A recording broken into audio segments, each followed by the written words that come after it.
Hey, Jim, I have a question about backdoor Roth IRAs. I contribute to mine annually, and my wife is no longer working, but we file taxes jointly. So I was going to contribute to my own Roth IRA to the backdoor, and then also to hers as well. Since we're filing jointly, I believe this is legal, but I wanted to pick your brain just to see what your thoughts were. I look forward to hearing your response. Appreciate it. All right. Well, normally on this podcast, when we have a Friends of WCI episode, we love controversial topics that don't have a right answer. I don't think this is one of those. Chad, you want to knock this one out of the park? This one's served up pretty well. Yeah, I was looking, I wanted to fight, I wanted to get into it right away. So we're going to have to take it easy to start. This one was an easy one, nothing too crazy here, but yes, this all passes go.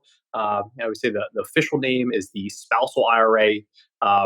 There's no such account as a spousal IRA, right? You just open up a traditional IRA, but you are able to do this. So if you are the primary income earner, and you have a spouse that is not earning income, you can still do the backdoor Roth IRA. One of those really good financial planning topics that you don't want to miss. So that's an easy one. That's an all clear. Yeah.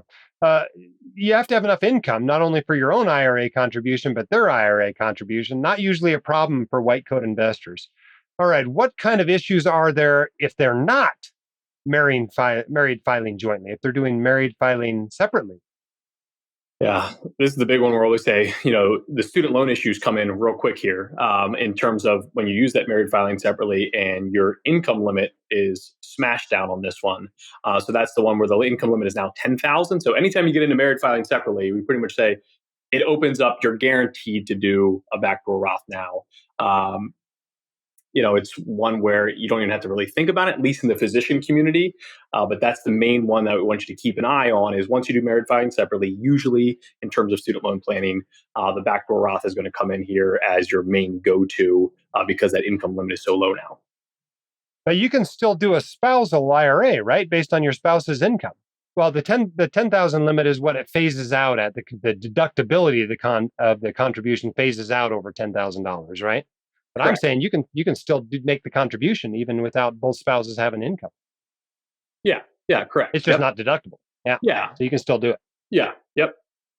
Okay. Our quote of the day today comes from Mary Callahan Rhodes, who said, "Investing is not as complicated or as daunting as we make it out to be. The simplest approach can be the most effective."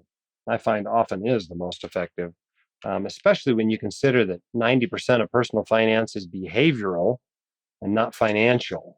Simplicity is underrated. It's underrated when it comes to managing an investment portfolio. The hosts of The White Coat Investor are not licensed accountants, attorneys, or financial advisors. This podcast is for your entertainment and information only. It should not be considered professional or personalized financial advice.